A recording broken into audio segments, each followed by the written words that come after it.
let's start with this Fed conversation, shall we? Because it does seem as if market expectations are settling on around 25 basis points. And I know from our previous conversations, you would have thought any more than that would have been a bit of an unrealistic expectation right now. Well, I think you put it rightly in the sense that expectations are now settling, and that's after last week when we actually saw, the futures markets actually being quite volatile, and at one stage, particularly after Mr. Williams's comments of the head of the New York Fed, the futures markets were starting to discount a 50 basis points cut. Now, if you look at US data over the last month, I think you've seen actually for July quite an interesting pickup in some forward indicators. The Philly Fed index jumped very significantly indeed. The New York Fed Empire State Manufacturing Index has recovered. So some of this data hasn't been that bad. Well, what we saw, I think, very clearly was that in April and May, the US economy certainly slowed down. But as we go into the third quarter, the evidence is that consumption is holding up well. The non-farm payroll numbers obviously were strong. As I mentioned, these forward indicators have shown an improvement. The Atlanta Fed GDP Now index they've upgraded it to 1.6% for the second quarter from a recent low of 1.3%.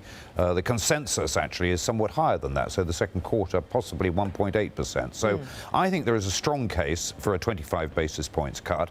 I really struggle to see the case for a 50 basis points cut. The comments by the Fed's John Williams, which were dismissed, dialed back a little by the New York Fed at the end of last week, they did seem to sort of set the cat amongst the pigeons, didn't they? But he seemed to be, at least the excuse from the Fed was that he was talking academically about how it pays to act quickly in times of economic distress. That might seem sensible as an academic narrative, right. But does this feel like economic distress right now? Why did the market jump so willingly on this expectation of higher rate cuts? I think the market jumped for the simple reason it wasn't previously discounting 50 basis points cut, and now, as you say, it's been dialed back. Academically, what he said was absolutely correct, that if you do have periods of stress in the economy, you do need to act very swiftly. But that's an academic judgment. In terms of where we go from here, I think what the market is focusing on is what is the probability over the rest of this year of 1, 2 or 3 Fed cuts. And the central case is that we will get 2 cuts, one next week and possibly one in October later in the year.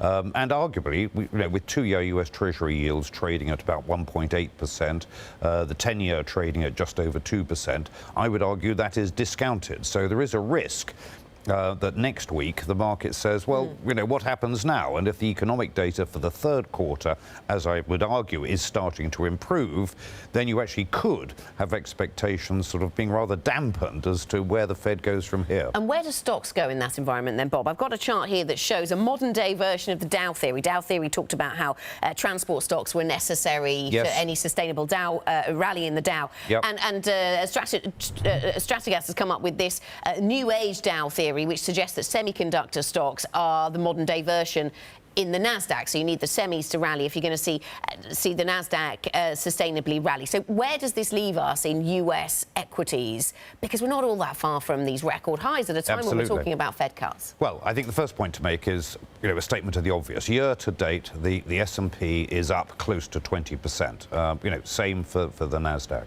The price earnings ratio has increased on the S&P to over 17. I think although expectations are at the moment quite optimistic for 2020, that we will see a rebound in earnings in 2020. For the rest of this year, actually, the earnings outlook does not look very good. And second quarter, quarter on quarter, we actually could have a small decline in earnings. So to answer your question, my view is that we've had a very strong advance in June and early July. I think probably we consolidate or a minor correction as we go into August and September.